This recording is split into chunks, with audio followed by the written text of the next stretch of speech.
It's Shannon. Hello, and welcome to Keeping It Real with Shannon Live.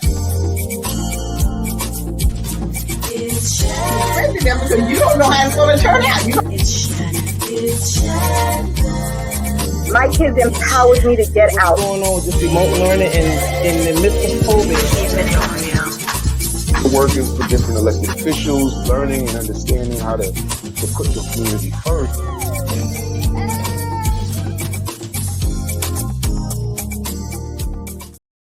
Hello, and welcome to Keeping It Real with Shannon. Thank you so much for joining us tonight. Hello, ladies. How are you? Hello. Good, and you? Well, you're looking all excited and everything. That must be Allison. Well, as you know, before we start the show tonight is Hot Topics, and we have some hot topics to discuss. But before we do that, we just want to congratulate all the mothers because Sunday upcoming is Mother's Day. Mm-hmm. So I want to congratulate myself for doing a good job in raising my child. And I want to congratulate all the other mothers who have done such a good job in raising their kids. But we still appreciate the daddies as well. So happy Mother's Day to everyone. And thank you for joining us tonight. The first hot topic we want to talk about, you know, there's still this ongoing crisis about the mental health problem. And it's not getting any better. It seems to be getting worse. And as you know, we just had the case with the Neely case of the young man who was on the train, who was homeless and had mental issues, and what happened with the retired Marine. Now, I don't have a problem, you know, because I think he should be arrested and, you know, paid for what he did, because he should have known that the chokehold was a deadly situation. But the crisis that's going on, like, I'm trying to figure out, like, what happens when you know your family member is having this issue, is out there homeless, you know, in the streets and stuff like that. What is being done through all of this time before something does happen? Because then it looks like nothing is going on. And then when it happened, then all of a sudden now we're smelling the greenbacks. Well, I mean, it's hard. Yeah, I'll jump in that, because sometimes it's easier said than done. You know, Right. when something comes on the news, we see the first couple of clips, few minutes, few seconds of what's really going on. Then we become judgmental of what could have, would have, should have happened, and who, if anyone knew of an issue and a problem, why didn't they do something about it? We already know, we have learned that part of his deep depression stemmed back when his mom was murdered. So he's been struggling with that. Now, to really get people help for mental issue, they have to really be a willing participant, Right, to really accept that they have a problem, you know, because no matter what you do, you cannot make anyone seek medical attention. And being that he's a person of color, how much mental illness was out there? How much did the parents know? Right. We struggle about these things today because we have, right. it's like a stigma in the Black and brown community, right? Absolutely. Psychiatrist, doctor, and then they want to start pumping you with medication or institutionalizing you. Right. So there's a lot of things that stem around that. It's easy to put the point, blame or question the family. And I get you, Lottie. I understand people want to come up with the woodwork. Oh yeah, this is an issue, this issue, and I agree. How long? Was there any kind of initiation of trying to get help? That's the part that we don't see. So it's Right. easy for us to really question what was done and what wasn't done and what should have been done. Right. But see, that's what I'm saying. That's one of the issues, because when this happens like this, why don't we ever hear, like, okay, the parent, well, we tried to do this, we tried to get help, they wouldn't give us any help. Okay, we went to this agency, they wouldn't give us any help. You know, why is anything never said about what you tried to do? We don't know to what extent that have happened. Right. That's my point. I But just here's the said we thing. need to hear that. We need But to here's hear the that. thing. And you don't need to really hear anything, because it's like you can't put everything as news media. We're already dealing with a whole situation as far as the charges and things like that, what they're going to do with the whole case. Okay, Right. it's easy to say, I want to know this, I want to know that, I want to know this.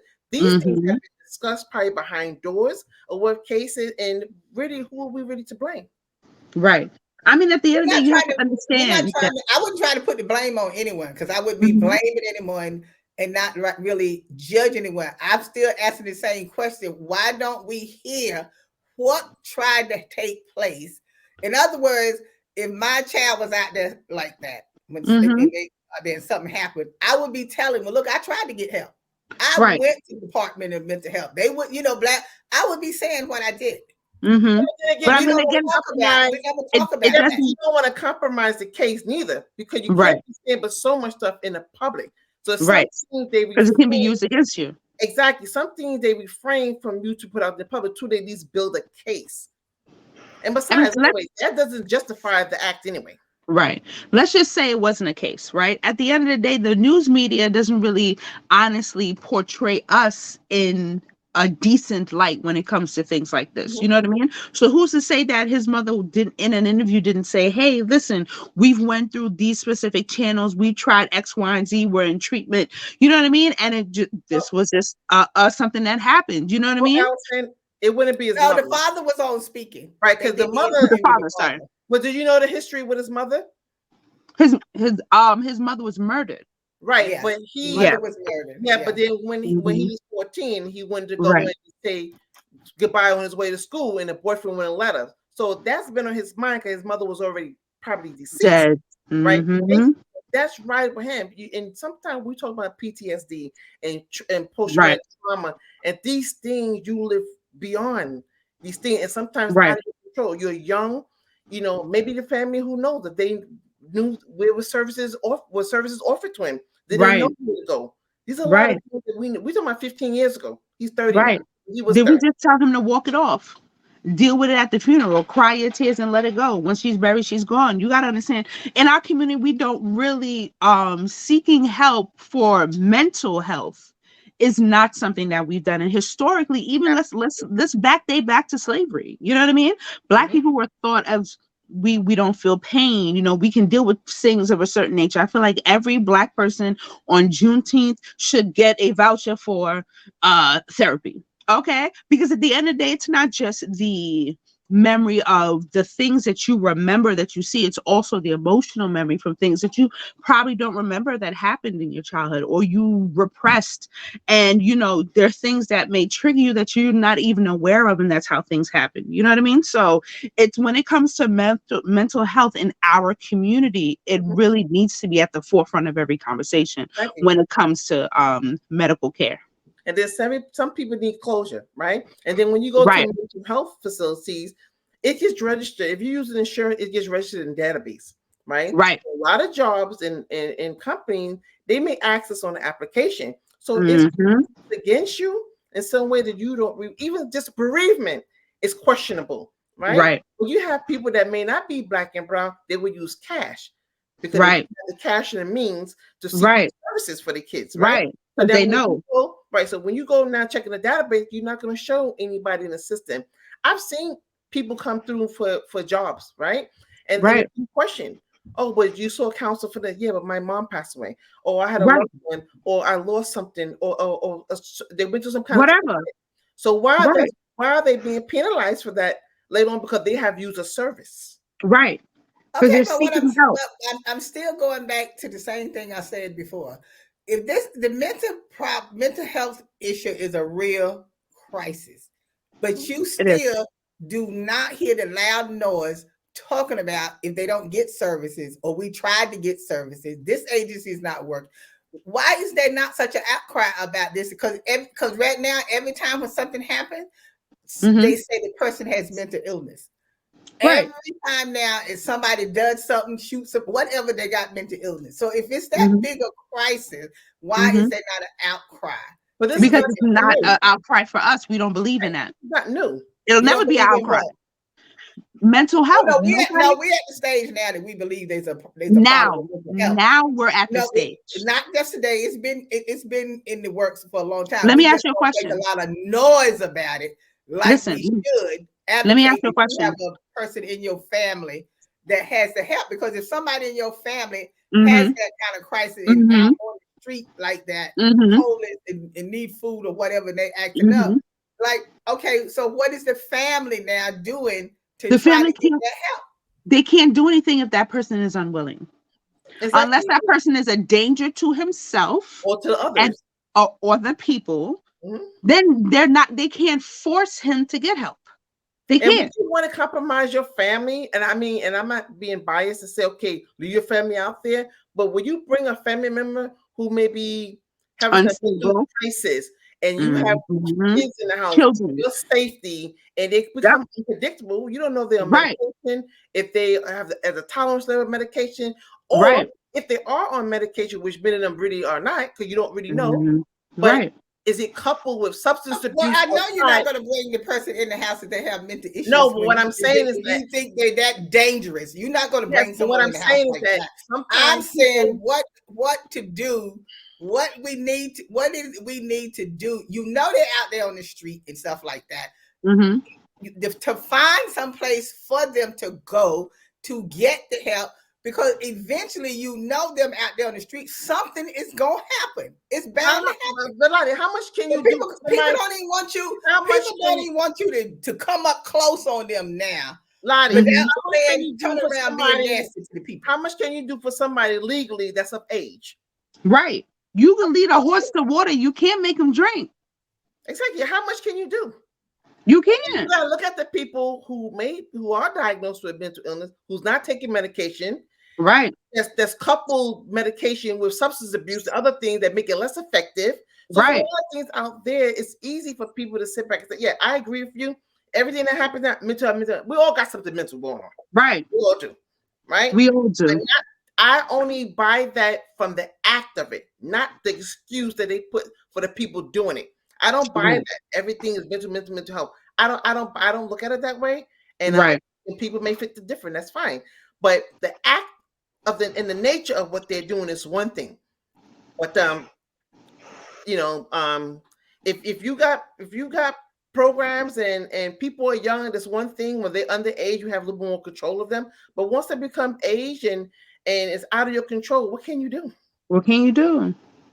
Well, maybe you can't do anything. I mean, I guess I'm just like if I feel like I'm gonna do everything. If that's my child out there, I'm Right. gonna try to do everything I can do. Well, who's to say they help didn't? them Right. without- I wouldn't want to see my child out there on the street homeless, and I'm sitting in my house with But food and say all of that that kind of Who's to stuff. say that And that's then what soon as occurred? something happened, then I'm talking about all of this other stuff and stuff like that. That's what I'm saying. That's what I'm I'm saying. having a problem with. Right. And But I'm who not said that saying the what family needs to didn't? be and what not, because each family has to do what they have to do.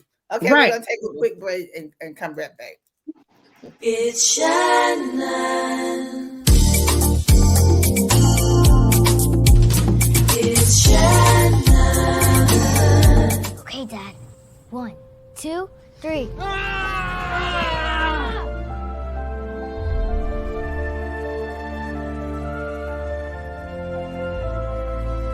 You saved me.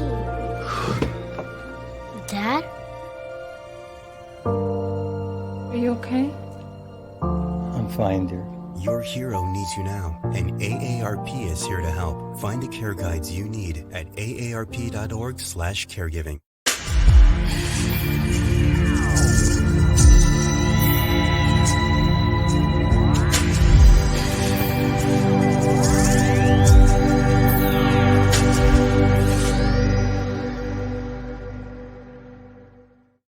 Hi, we're back. Thanks for joining us. I want to say hello to Kathleen and Carolyn for joining us tonight on the show. Thank you.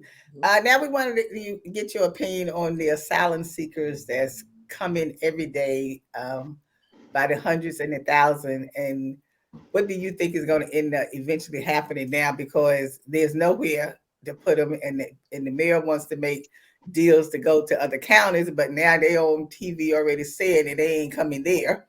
And so I'm just trying to figure out, well, if everybody else can say we can't take no people or we're not taking any more people, what is it that our mayor can't say that? I mean, you don't have anywhere to put all of these people. Now it's cutting into the people that you already have into the shelter. So now they will never get out of the shelter. Right. So, and you keep having people to come. I mean, if the other governors can stand on TV and sit up there and say, no, they're not coming here, we're going to send them to you. Rockland County, Orange County already said, No, thank you. We're not just gonna send anybody here. We don't know where they kill us or whatever. Like, well, what is it that we can't say? Okay, we have taken in enough of people. We can't take anymore because now it's gonna start becoming a danger to us now. That's here. I don't have a problem helping anyone because we do that here. That's how New Yorkers are. But you don't even have space for the people that's here. We got people laying on the street, on my corner, around the corner, whatever. They don't even have somewhere to stay. And then when the asylum seekers come, they get, some of them already got apartments and places to stay and everything already. But our people that's here, they can't even get places or get out of the shelter or whatever. So, well, what am I missing here? You know, I'm not trying to be like I don't care about anybody, but like I care about my people that's already here, that's working and trying to get an apartment and can't get an apartment. Well, Lottie, your question is multifold. Okay, if you want to speak about the asylum seekers, yes, granted, there should be a limit. We should have a cap of what type of cap, not just to receive the people, individuals and families that are coming, also what type of services are that they're receiving. Apparently, they have been promised to jobs. I mean, sometimes when you hear them on the news, they say, "Oh, they said we will be working. We could do this. We could do that." So I'm not quite sure and privy to all the layouts and what was offered to them. And back to your question in terms of those that are in shelter, a lot of people in the shelter because they want to be in the shelter. And I'm gonna say that with a heavy heart, and I'm gonna tell you because a lot of people in shelters, they get a check, they get vouchers. They can sometimes you're trying to bring them back into the community, it doesn't work out. A lot of people, and then you have a lot of people who's in the shelter because they may have had a fire, they may have be a domestic issue or a specialized shelter. So it's a catch-22 of why people are in the shelter, right? Hey, Vanessa, can I add something to your wisdom there? I just wanted to add that a lot of working families are also in the shelter. That's what I'm saying. You have and you have right. Not only that, too, a lot of people who just can't afford to find apartments in New York because let me tell you something, my neighborhood, for one, Bed-Stuy has been gentrified to the point where the original, you know, people who lived here can't even afford the neighborhood that we lived in. And you know what I mean? The studio. They're moving people out to FEMA camps, and yeah, I understand it. But I'm talking about from a landlord's point of view, have tried to bring people out of the shelter and reintroduce them back to the community. It doesn't work, unfortunately, and it doesn't really make for certain people. Yes, for certain people, it doesn't make sense to me because you have an income. Would you not rather have your own place than being in a shelter? And I mean, when you think about it too, you know, some people just have never had their own. So whether they have their own place, you know, some people just don't know how to take care of it, or they don't. Their mindset is different. But you know what the thing is about that too? That's part of that because within a shelter, if they have an income, the city should take part of that income to pay for that space in the shelter. Because if you guys, they say, for instance, you got somebody with income $1,500, all right? Now, when you come out into the community, they got to spend $400 towards their voucher. They're not accustomed to spending $400 because they're living on $1,500. So if they're not, they need to be able to start training them and having them take their money that they get. A lot of people stay in the shelter because they don't want to pay. They don't want to take none of their money to pay for a spot. Right. They're not accustomed to paying rent. So when they're living free and they get their whole $1,500, they're not looking to give up $400. Why should I go there when I can stay here and keep my $400? Right. I mean, but that goes back to, you know, just kind of, you know, the quality of living that they're accustomed to. You know what I mean? Like, nothing's better. Nothing can beat. Nothing beats living outside of a. We know that because I can't imagine. You understand me? But if that's what you know, right? Let's say when you were growing up, your home conditions weren't great, so a shelter is a step up. Yes. Yeah, but everybody hasn't just grown generation after generation into a shelter. At some point, they're outside and they know what's what. But I'm saying that it would help them stay out of the court system, right? They don't take their money from their check to make a direct deposit to the landlord. They don't do that. A lot of stuff that people, I done been to courts. I done been there. I don't do non-payment. I'm going for holdover, right? It's a big difference. People can stay in their homes if there was a better system in place for them to have a little bit more discipline and on their resources they have. But I mean that also goes back. I mean, we could go all the way back to education and talk about this. But then, you know what I mean? Okay, I'm gonna just. Yeah, but what we saying, we're not talking about the landlords and stuff like that. What Right. I'm saying is getting too overcrowded. Right. Because if you already got people laying and sleeping on the street by the Mhm. numbers as it is, and then you don't have nowhere to keep putting people when they come in, Mhm. then you're just going to have more and more of that going on, and you're still not helping the people. I'm Right. not saying turn them away in the streets. There are other states that do not have as many people as New York. Let's send them to different places. Well, You are they can't send saying everybody to one state. But are they There's saying other states that have space, Right. program, right. housing. But You are send them they there. Are That's they what I'm sanctuary saying. You don't want to turn anyone sanctuary- away, but how you gonna? Lottie. Where you gonna But put all these people? Lottie, Are they sanctuary sanctuary states? states? Right. Another thing is that asylum seekers, just like the people that come from Ukraine, every place else that you don't hear about, they are Mhm. people with homes and rooms are getting incentives to bring these people To in have their them. home. So it's a whole big. We already know the disparity with that comes with that. Right. We already know it's about money here. Well, the and there. thing about it is, I want to get to my next topic with education. But the thing about it is that I see this is because I see how the system works, and I think it needs to be something done about it, because as the people come in, and not only just the asylum seekers, other people have come in too. When they come in, they get everything: health care, apartments, everything. But the people who have worked all their lives can't even go down there sometime and get food stamps. Yep. Or get help that they need. So that's what I'm saying about the system being messed up. I'm The not people saying who funding the encourage system. people But away. you know what? How many people you can't take with so many people? You The can't take system's with so not many. messed up. It's Wait a the minute, let same me thing. You correct bring you. people to your house. How many people Wait a can you have living in your house? Lottie, let me correct Okay. you. The system. All right, is not so I messed want to up. get No, to wait a the minute, next. before you go on, Lottie, the system's not messed up. The system is working how it's designed to work. Precisely. Well, then I think you always say that, so you need to talk to the legislators and get it working the right way. Then, okay? We all I do. want to touch on the I want to touch on the school system with Chancellor Banks. He wants to change the curriculum about teaching kids, how to read through the phonics. We don't have a lot of time, but I always thought phonics was an excellent program to teach kids, how to read. That's how I taught my daughter to read, because it helps them, pronounce the words, say the words, especially when you come to a word that you don't know what it is. But if you can say it out, it helps you. And the principals are some of the principals, well, most of the principals are against it. So what do you think? Listen, I feel like my son is 10, and going through the American system here, because I was born in another country, how they were taught to read was backwards for me. I was like, how are you giving him sight words and he doesn't know how to pronounce the word? So we did a lot of work at home. You know what I mean? I feel like the system as a whole hasn't had an upgrade since, they let us be in the same classroom as white folks. So there's going to be a lot of people who are against this system being implemented because they just didn't go through it themselves. You know what I mean? It's a lot of fear in changing anything. But I feel like it's foundational, though. Right. I can echo what you say, because, going to school and stuff abroad is a little bit different.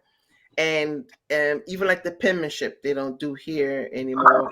And writing in certain things, and just the whole process, learning. And it's a little bit different. It's a lot different. So yeah, even I guess with this new math that comes out, I don't have any more kids in school. Every 3 minutes.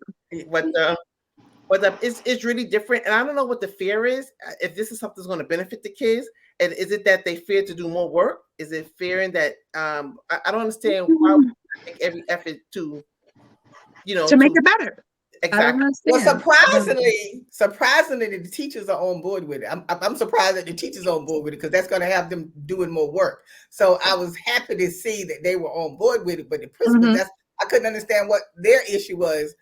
I don't know. Using this, because first of all, the kids are behind in the reading; they're not on grade level. And I always told the parents, because I'm out of the Board of Ed, so I always tell the parents, you can't leave everything to the teacher in the Board of Ed. Absolutely. You also have to teach at home as well. You know, like I tell them, get those games out of those kids' hand on those tablets all the time, and have them reading more books. If you have your kids reading a lot of books and stuff like that. That's what helps their reading level. But we allow our kids to be on those tablets and on those games playing all the time, and they are not reading enough books as they should be reading to make sure that they're on reading grade level. And that's a lot of the problem going on right now, is because kids are not reading books like they should. I mean, when my daughter was growing up, she had to read, she had to be reading a book every single week. She had to read a book, and then she'd have to read it to me or whatever. Half the time I wasn't even listening because I'm cooking. My mind ain't on it, but I just needed to know that she could read. She was doing it. That was the problem. Because we all busy, we tired when we come home, but you still got to know where these kids are on this level of reading and they math and stuff like that. I mean, I've never been like that good in math. I can count my check and my money and stuff like that, but I'd always get a tutor. My daughter with math, so I didn't know all of that. In today's math, forget it.